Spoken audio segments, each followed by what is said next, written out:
Hello guys, kumusta kayong lahat? Sa mga bagong viewers dyan, sa mga nag-subscribe na sa Coin Collector TV, binabati ko rin po ang ating mga viewers abroad at mga kaanak ng ating mga OFWs. Magandang oras po sa inyong lahat.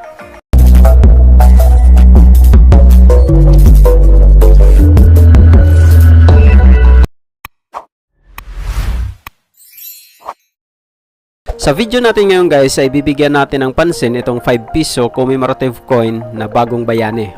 Ang commemorative coin na ito guys ay inilabas noong 2014 bilang pagpupugay sa ating mga OFWs na tinatawag na rin silang mga bagong bayani. Kaya naman po dito sa obverse ng baryang ito ay makikita ang 8 mukha ng mga Filipino workers. At ito pong mga mukhang nakikita natin ay sumasalamin po sa mga trabaho na pangkaraniwang ginagampanan ng ating mga OFWs. At sa reverse naman po nito ay makikita ang isang buong pamilya na mayroong 2 anak at meron po silang mga dalang bagahe at sa bandang taas nila ay makikita natin ang aircraft o eroplano. Ito naman po ay simbolo ng pagbabalik bayan ng ating mga OFWs. Ang baryang ito guys ay isang circulating commemorative coin na mayroong halagang 5 piso. Nakatulad din po ng mga 5 piso common coins na ginagamit natin sa ating mga transactions araw-araw. Pero guys, kung papansinin natin, ay marami na nito ang nagbibenta ng mataas na halaga online. Ang iba ay nagkakahalaga ng aabot hanggang 120 pesos.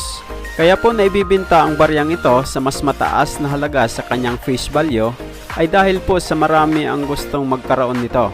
At mayroon din pong mga collectors na bumibili ng mas mataas pa dito.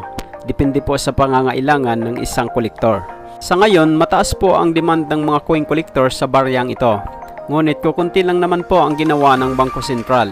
Ayon po sa ating nakalap sa ating pagre-research, ang ginawa ng Bangko Sentral sa commemorative coin na ito ay umabot lang ng 10 million pieces. Sa ngayon po ay mayroon ng hawak si CCTV na 4 na piraso sa baryang ito at gusto pa po natin itong dagdagan. Kung kayo po ay mayroong ganitong mga coins guys ay mag-comment lang po kayo dito sa video ito. At kung gusto nyo pong ipakita ang video o picture ng inyong mga coins ay pwede nyo po itong i-post doon sa Coin Collector TV Facebook page. At ito po ay makikita ni CCTV at ng mga iba pang collectors na nagpa-follow sa ating Facebook page. Sila rin po ay maaaring bumili ng inyong mga coins. Guys, maraming salamat sa panonood nyo sa video ito. At kung meron po kayong mga concerns tungkol sa inyong napanood, ay maaari po kayong mag-comment dito sa video ito. At sa mga nag-subscribe na po dito sa Coin Collector TV, maraming salamat din po sa inyong lahat. At kung bago lang po kayo dito at hindi pa nakasubscribe, ay mag-subscribe na rin po kayo at i-click ang notification bell para updated kayo sa mga susunod nating uploads. At ito ang laging tatandaan, ang barya ay mahalaga at dito sa CCTV, ito ang bida.